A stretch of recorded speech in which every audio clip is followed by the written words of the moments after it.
All right, Lana Hill, Hey, thank you for coming to the podcast. So, Lana Hill from WHD. Do you want to give a bit of a background on yourself and the business? Because I could do it, but you're going to do a better job at me than me. So, probably. heap of committees, heap of businesses, all around, lots of stuff that you do. So, do you want to give a high-level synopsis of everything you do, and then we'll lean in on WHD. Yeah, okay. So, about me, I am originally from Texas and have been in Australia now for 12 years. Have had the marketing agency for about 10 of those years, which is pretty cool. I've got a business partner, James, and we've grown our digital marketing agency from really just the two, like us doing our own thing. So we were kind of freelancing separately to a team now of about 25 people. And everybody specializes in what they do. So they're all specialists in the different areas of marketing that we offer. Now, in terms of what do I do day to day, majority of what I do is talk about strategy and help figure out if we're going to be able to get the right outcomes for clients. And then when it comes to executing work, I do very little. And you don't want me to, but my team's great at it. Amazing. So what are all the different silos that you guys offer in the market? Because I feel like we all, being outside of it, we all just umbrella it into marketing. But what are all the different silos? Yeah, so one thing we don't do really is websites. We'll do a landing page, but what I found, we retired websites because what we found is people would invest all this money in it and we'd say, you're not going to actually make any money from your website unless you have a marketing plan. But then they would decide not to do marketing and be really upset with us that their website wasn't making them any money. And I'm like, no shit. So am I allowed to say that here? Swear, go hard. Yeah, it's fine. It's fine. So we retired websites. We'll do landing pages and conversion pages on an as-need basis. But majority of what we do is all performance-based marketing. So that might be your paid socials, so TikTok ads, Meta ads, LinkedIn ads, your organic social media. So that would be just organic socials across different channels, Google ads. We do YouTube advertising as well, and email marketing, landing page design to support that. Cool. One of our fastest growing teams, though, is our content team, and they support everybody. So all of that obviously needs video and graphic design, photography. So our content team is one of our kind of fastest growing team that back up each of those areas to produce what's needed to drive good results. Yeah, right. Because I feel like is that kind of like the base level everyone needs to do everything on top of it? Funny enough, and we'll probably talk a lot about it today, but about 2 years ago, my business partner and I were like, we should retire our content division. True. we wanted to get rid of organic socials and we wanted to get rid of content because it was hard to recruit for. We weren't necessarily specialists ourselves in the space, so it was one area that we felt we couldn't like dive in and just save the day if we didn't have the right person employed. So it was a bit like of a nerve-wracking area to have. However, now it's the most important, I shouldn't say that, but it's one of the most important pieces of the equation. And we really couldn't do what we do without it now. So thank God we didn't retire it. And thank goodness we've been able to find the right people to be in the team as well and drive it. But now it's just, we couldn't promise performance without it. Yeah, right. So do you think that's been the biggest growth not growth or difference you've seen over the last couple of years is the importance of particularly the organic side of content creation, like less polished? It's more the variety of content. So if we look back to when I first kind of started the agency, you could get away with just getting a stock image. And we've all still seen them and they make you cringe. And you don't engage with it probably because you're like, get out of my feed. But you'll have a stock image and it's got a big circle and it's like $99 or 10% off today. And there's just, that stuff doesn't stand out in a feed because people are creating such good content. So it's really easy to just scroll past that these days. So that ad can't stand up against really good video content. So now it's really about who has the most variety of content and who has the strongest content. Those people are going to be the winners because they can stop someone in the scroll. Everything's really about the scroll. Google, you're scrolling. YouTube, you're scrolling. Instagram, you're scrolling. LinkedIn, you're scrolling. Like all of it. Even like BVOD is kind of your KO and your 9Now. So those apps that are still technically digital, but they have commercial aspects to it. So even that, it's really about like, are you going to actually finish the video or are you going to skip that? It's is it something that you're going to leave the room when it's on? So it's just all about getting people's attention, and that comes down to how quality your content is. Right. So variety of content, is it making sure it's not the same style of video, or is it different types of videos? Is it like static images and video? That is a great question. It's all of the above. Sick. So, yes. So more. We'll use Andromeda. We'll use Andromeda as an example. Now I'm going to talk about it because tell me what that is. Yeah. It's meta ads, Okay. but it's really, this could be used across most digital platforms. Yeah. So we'll talk about it because Meta's launched it and is talking about it. However, it's not to say that this is something that you wouldn't then go and apply to YouTube as well. Yeah. It would just be applied differently to YouTube. So Andromeda is Meta's, so Facebook, Instagram's essentially new paid algorithm, and how we're using paid advertising. It is very content based. Right. So where we used to go in and we'd go, okay, we want everybody that's in our funnel to see this ad first. And then after they watch that for 20 seconds, they can see this ad. And after they do this, they see this ad. Andromeda, essentially, you give it all this content, and that'll be static static videos, graphics, multiple videos, multiple captions as well. Yeah, right. And you give it all this information, and it decides what to show to people based on their behavior and based on what type of content they engage with and how they use that. So what's happening now is, say I watch a video all the way through, then it'll go, wow, that person's super engaged, show them the call to action. Whereas back in the day, pre all this AI being launched within paid ads, it would be us going, okay, well, because they've watched that 20 seconds through, even though I watched the whole video and I'm really high intent and probably going to convert, you would still have to go through the funnel that we set up, right? Whereas now it's like Andromeda kind of goes, oh my God, that person watched the entire minute video. They're super sticky. Let's show them a promotion and get them converted now. But there's a lot of AI that's within paid and organic. However, if you're not giving the AI good content to work with, you're just not going to get the cut through, because these platforms, all of these platforms, organically and paid, they care about keeping people on the platform. Yeah. So if you have shitty content, why are they going to give you low cost per clicks? They're not. You're not going to get low cost per views because your content doesn't engage the audience as well as the person next to you. So it's all about how good is your content. And that can include statics and video. Okay. But it definitely needs a bit of both. And you also need variety. So if I popped up your Instagram feed, it's probably very different than my feed, right? Yeah. That doesn't mean that there isn't a product out there that we both need to buy. Yeah. Andromeda would know how you would engage with the content and what type of content you engage with, where it's also going to understand what type of content I engage with. Creepy. For example, you might love sitting there and watching a minute long of a podcast interview. Yeah. I like someone looking at the camera, like talking to the camera with a mic. That's what's in my feed. Yeah. If you have both of those within your portfolio of ads, then you're more likely to engage both of us, versus if all you have is podcast content, you may never capture my engagement.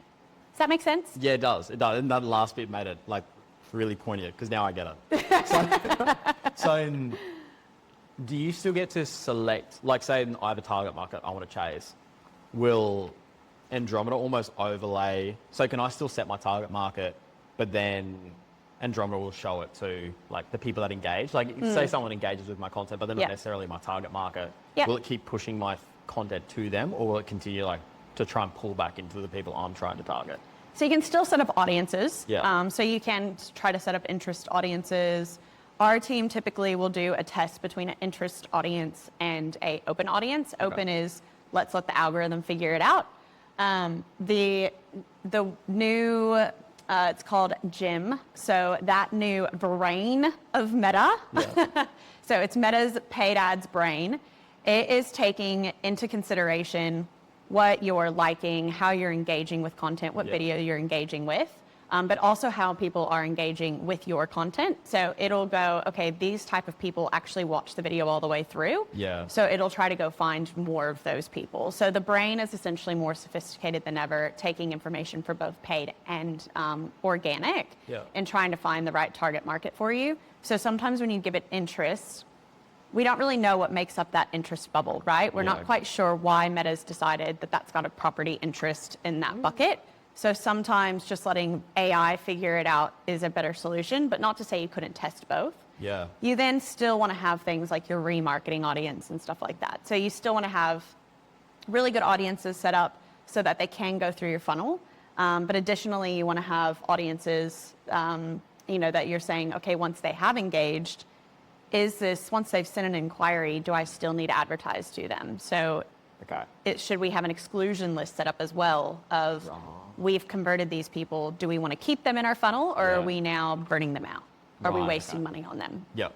Which you need to decide. So for example, a mattress company that has a 60-day guarantee might want to keep them in the funnel for 60 days because they don't want their mattress returned. So they've got to keep reminding that person that they've just bought the best mattress ever for 60 days. But then after 60 days, this person doesn't need another mattress. Take them out of your funnel. What a waste of money. And they're going to be annoyed seeing you. They've already got a mattress. Yeah, true. And I'm guessing that's just increasing the lead quality over time so it doesn't keep dropping over time. Yes. Yeah. Yeah. Interesting. Am I getting too technical? No. That's really good. It's really good. Because, I was going to go on to lead quality. And, because obviously that's what everyone goes for. Then you would hear it all the time. It's like, the cost versus what I'm making out of it's ROI, really. Yeah. Which I think is hard for a lot of, I'd say, a lot of B2B businesses, depending on, let's say, service-based, lawyers, accountants. Like us, I'll probably throw commercial agency in that sort of world because there's a lower understanding of it generally. Yep. They look at it very binary, right? Like there's an ROI on what's my ad spend versus what I'm making out of it. And I think that's the hard part is getting that lead quality through. So is that why there's a bigger emphasis for you as a business now on the content side? Yes, definitely. If you're investing in good content, you would expect a better lead quality because by the time people then have finished going through your funnel, they know more about you. They've been educated by you. That's a big one. So some people go, you've got to put out educational content because it's what people want to engage with. But also imagine the person who wants to come in and buy or sell their property and they've been watching video content from you and you've been educating them on what to look for to show that they're ready to sell or ready to buy. So you're giving them hot tips on that, how to prepare your property to get the best purchase price. So if they've already watched that, then by the time they land in your inbox and they're having a conversation with you and you say, hey, we're going to have to refurb this and refurb that, they're like, oh yeah, no worries, versus, explain to me why, So they've already gone through this journey with you. You've educated them along the way. So they are a quality lead. Now, what happens with, in particular, social, is that you have people who are going to engage with the funnel before they're educated, before they've gone through all that content. So typically when you start social ads, this isn't always, but when you start any kind of social ads, those first leads are not going to be the most quality leads. And people give up really quickly because they're like, I got spammy leads. This isn't working for me. But it's the person who's engaged with you for 12 months that now buys from you. That person is going to be a quality lead. So if you sit here and you go, I'm going to give this a 3-month trial, but your buyer cycle in terms of a really qualified good buyer is 12 months, then you've just wasted 3 months of spend. You should have made sure you stuck it out through the 12. For the full period of time. Because I think that's the biggest part for us on the commercial side. Generally, they're slower processes and slower transactions. People just transact less. Yes. And I think that's probably a big part of it is understanding that lead flow. Because for us, it's a big conversation, I guess, around the real estate space in general, is people will go do their digital search before you come into the room, before they ever meet you. And I think that's where a lot of it gets, I guess you see a massive amount of content now from buyers agents in the residential world. Almost to the point where it's overwhelming. But I do think it probably gives you that content back because we've looked at it from a business perspective here. Do we do the base level, educational side of it? This is what you should set up. This is lease structuring. But then we go, is that too, dumbed down, for want of a better way of saying it, for the target market that we're chasing? But do you think it's probably better just to have as a content bank there in case people do come and search? Honestly, it's about having, because that might be someone who you're educating in month 1 and then they follow you for 12 months before they finish through your funnel. Exactly. So it's about having combinations. So we have something called the Andromeda 10, which is having 10 different pillars that we're essentially trying to reach. One of them is the founder story. So actually communicating with people about, why you, back of the house, what made this, what made you start this business? What are you guys about? So that's giving them a bit of a personal touch. Yeah, okay. Then there's building trust through testimonials. Then there's educating them so that they become a smarter client for you. Yeah. So then you've got your educational pillar. You've got some that's, them versus us. So why would they choose you over someone else? What makes you different? Yeah. So what's your point of difference? But there's essentially 10 different pillars, and it's trying to get across as many of those as possible with a diverse portfolio under each one. So you don't want to go, oh, I've got one founder story. No, well, how can we have a few different founder stories?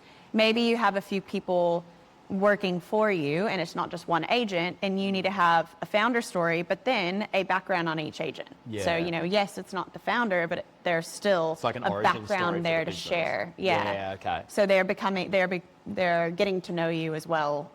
So it's taking them on the journey.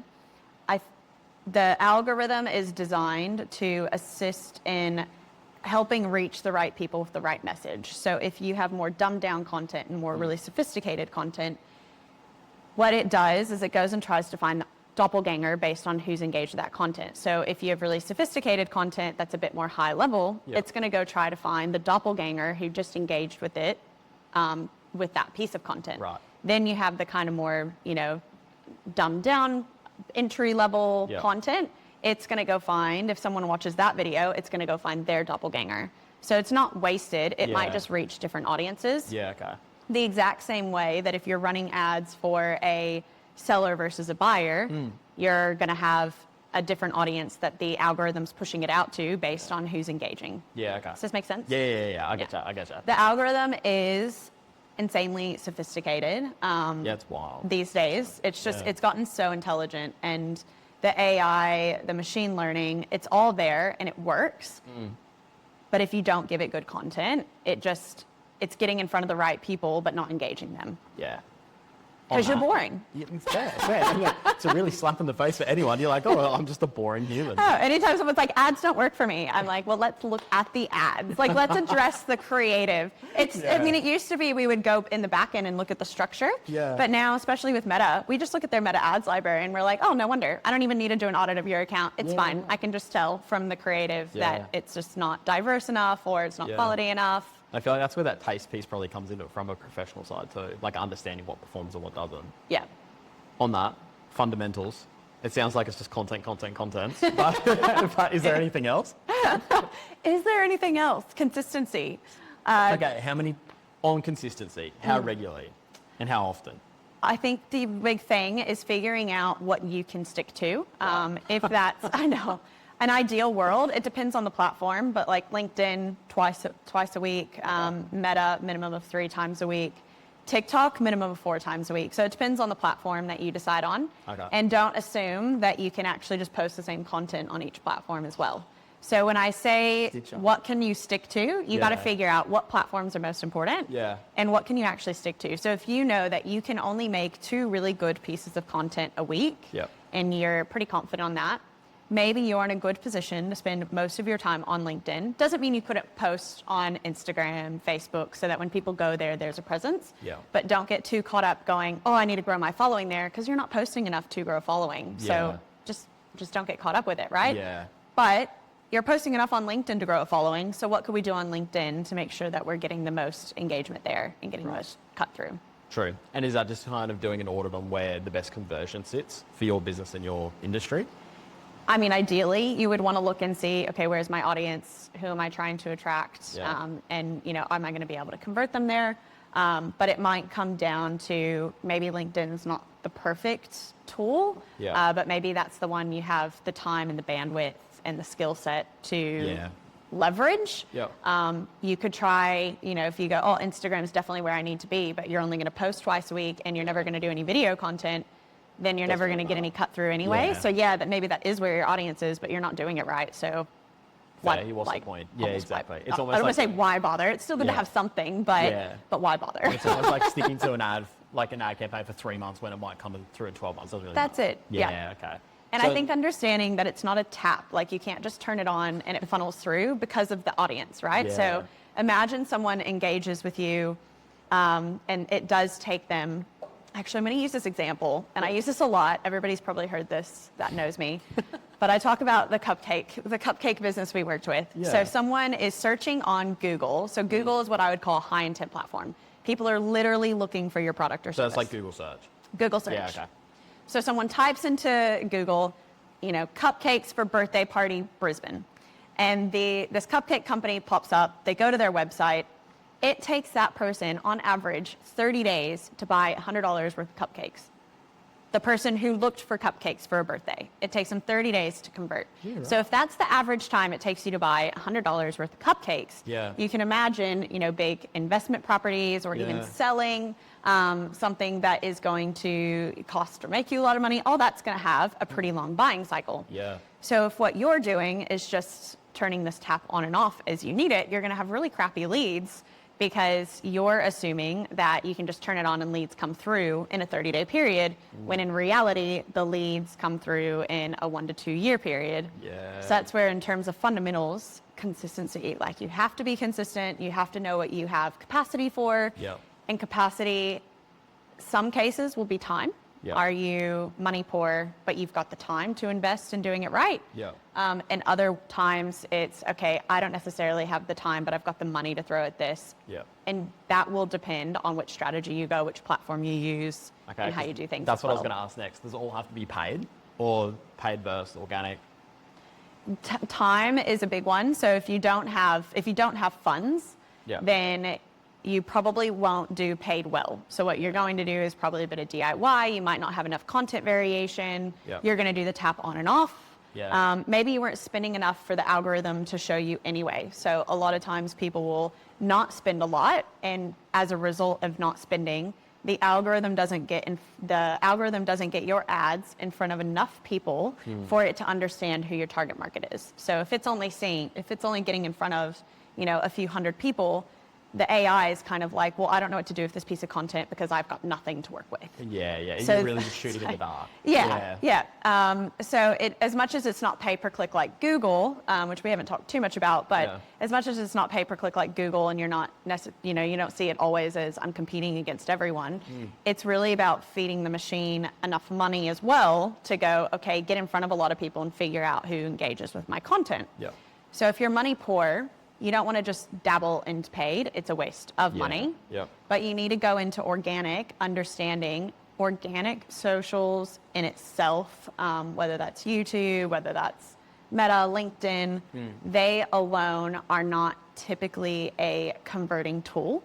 Yeah. So in which case you need to do something else alongside it. So if it's Instagram, maybe it's engaging with other businesses, sending them messages and getting them to follow you. Yep. Maybe it is networking. Might be networking, or cold calling, or something along that sort of line. Exactly. Yeah, okay. But then finding ways to get them connected with you. So I know that, my professional network will go follow me over my business. Yeah. So then I make sure that when they go follow my Instagram, Yeah. they're spammed with my business. Yeah. Right? Because I've gone, okay, Yeah. I want to make sure that I'm using social to benefit from all the networking I'm doing and Yeah. have that ROI from the networking. And social is an important piece of that. And I just had to measure what is the reality of how a user engages with me. Yeah. They're not going to follow my business. They go to follow me. So I make sure that my personal brand Yeah.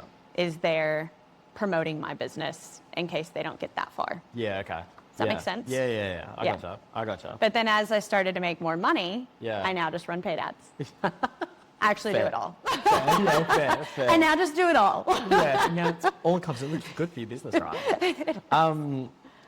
Speaking geographically, so for us, obviously, there's a geographic component to real estate, the way we're Yeah. licensed, the way people buy, sell in assets. Absolutely. So for us, like in the past, I'll give you a background of like kind of how we've kind of thought about it. So say we're selling something here that's an investment grade asset. People will look at it from Melbourne, Sydney, Brisbane, or if we're targeting sellers, not necessarily targeting the location where the asset is. In my mind, I go to target where they would live.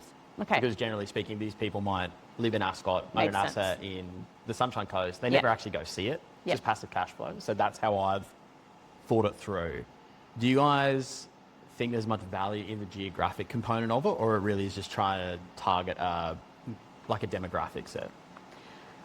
Good question. I would say it's becoming less relevant the same way Yeah. interest targeting is. Yeah, okay. The campaigns we struggle the most with have limitations on targeting. So for example, selling sheds across Australia, when we try to get too specific with actually selling shed businesses, so people wanting to buy a business to sell sheds. Yeah, okay. Yep. When we get really specific on the demographics, it's a franchise business and they can't go advertise, buy a franchise in an area where there's already a franchisee. Yeah. So we have a challenge of, okay, we can only actually run ads in these particular areas. Yeah. However, the algorithm is dying for us to just open it up Australia-wide, because that's what the algorithm tends to want these days, is more open-based audiences. Yeah. The issue you run into, though, could be budget. So, as much as I'd like to say, go be open in your targeting, you also have a budget restraint in many cases where it's like, okay, it can't target Australia-wide on a $1,500 ad spend budget. Yeah. Yeah. In which case, you might have to go, okay, let's pick a major city or let's pick a state on like more of a $3,000 budget. So you kind of work out based on your budget, where can we do it? But if you're getting too specific around postal codes, which we used to do, we used to do it all the time. We'd be like, here's the 6 postal codes we want to target. Yeah. That doesn't work as well anymore. Yeah, right. The algorithm just hates it. They hate you telling it what to do. Yeah.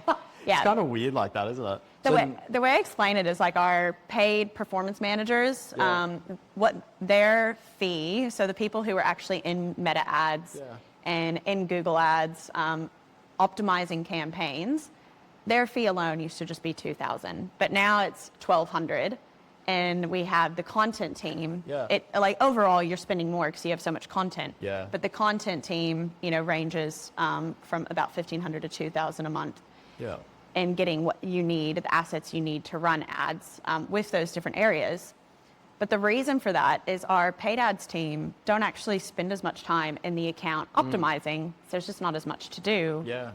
What they're now doing is going, this content is working, let's speak with the content team and get more of that type of content. Yeah. So they're more of looking at what is and isn't working and doing high level reporting, and that's where their time goes. Yeah. As opposed to it used to be like, let me move budget from here to here. Let me move budget from here to here. Sure. The AI wants control of all of that. Yeah, right. And it works better when you just let AI kind of do its Just thing. let it do its I thing. know that's exactly what everyone wants to hear. Yeah. Let AI do its thing and rule the world, Everyone's and you'll get feedback. better results. Yeah, it will make us better in every way.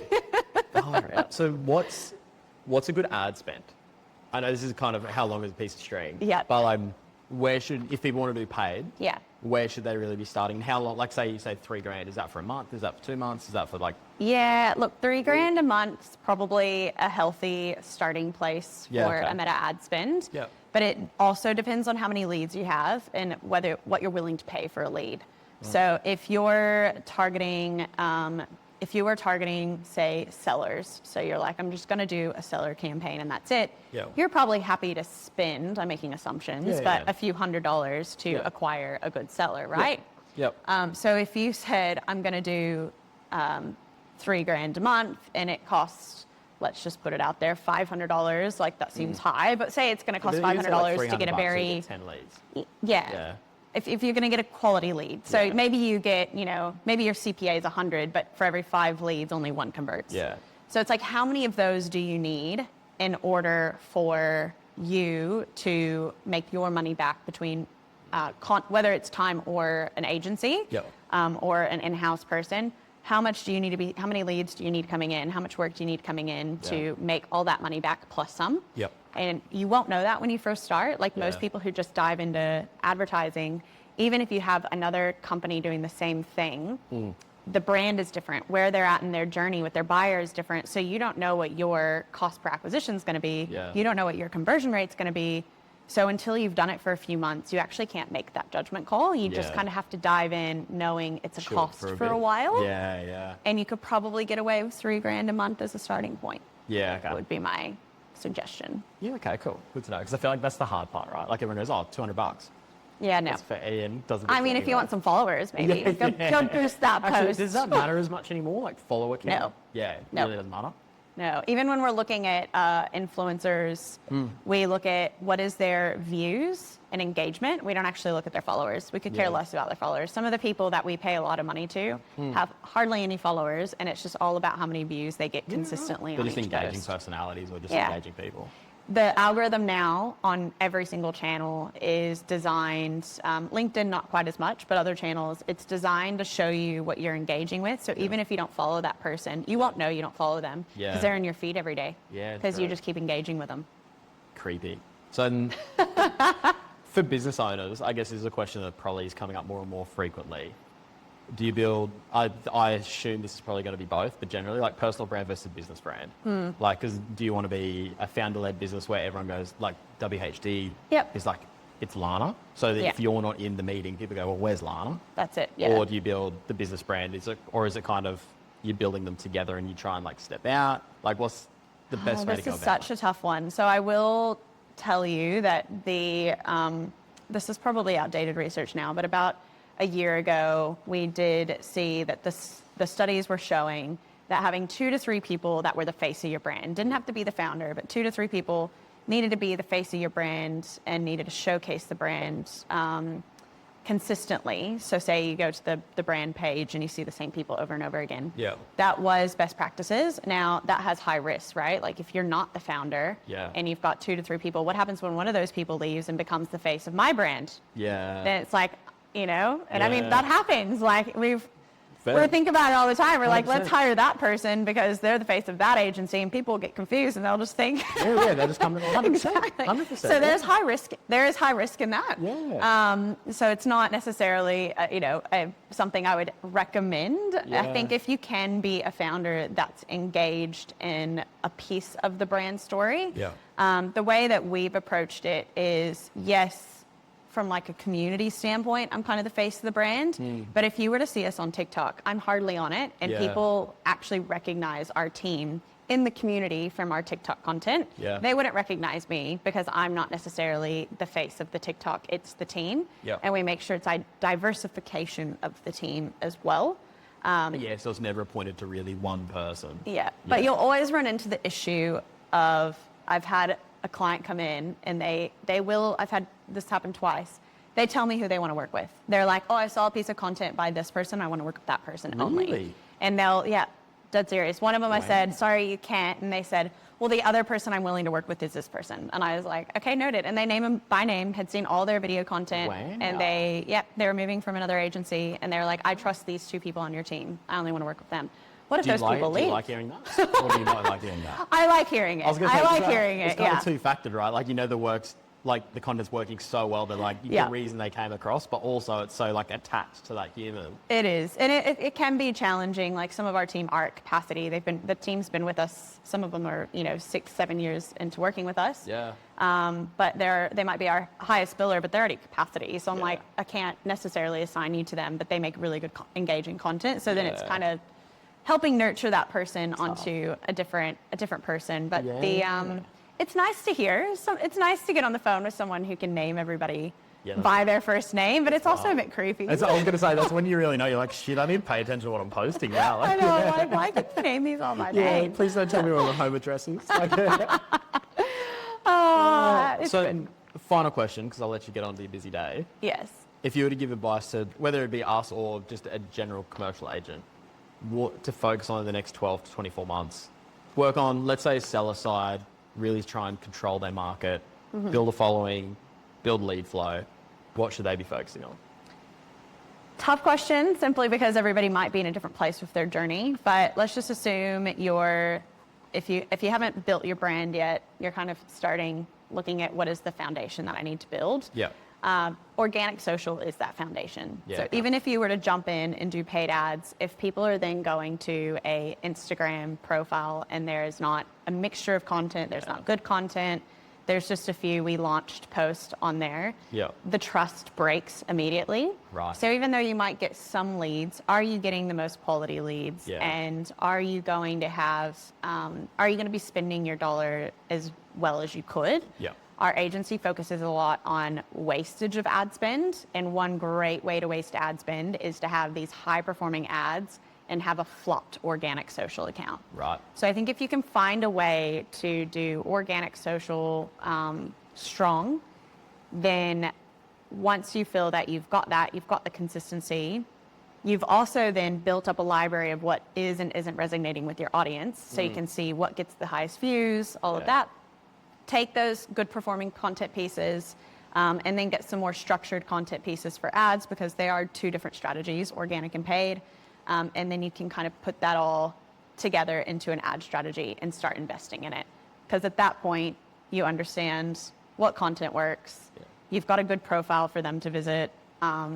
You've got a process that works and allows you to be consistent. Yeah. But before you start paid ads, also know that you have a good conversion rate. The amount of people that start working with us and they're just used to referrals, and then they go, oh, well, the leads are bad, and I'm like, well, what is your process of the leads? And they call them once, and if the person doesn't answer, they don't call them again. Right. I'm like, hold on, like that's what you would do with a referral, not a cold lead. So also understand it's a cold lead. There is that sales funnel piece to it as well. Hey. And the first lead you get is very rarely going to be the best lead you get as well. So you got to give it time. So you've got to look at, am I ready to invest consistently into paid? Do I have the right systems for a cold lead when I get a paid lead, because it's not a referral? Yeah. And if you can tick those different boxes, then you're ready to dive into that next it's a step. good little bedrock to start with. Yeah. Cool. Yeah, this Thanks is fun. very much. I know. Thanks. So where can people find you? WHD? WHD.au. Cool. And if anyone wants to engage an agency, you go nationally, don't you? We do. Cool. Anywhere Just in Australia? visit our website. We'll stalk you until you convert. It's fine. And it's not creepy, I promise. Thank you very much. I'm sure we'll do this again. Thanks, Grit. Thanks, Lana.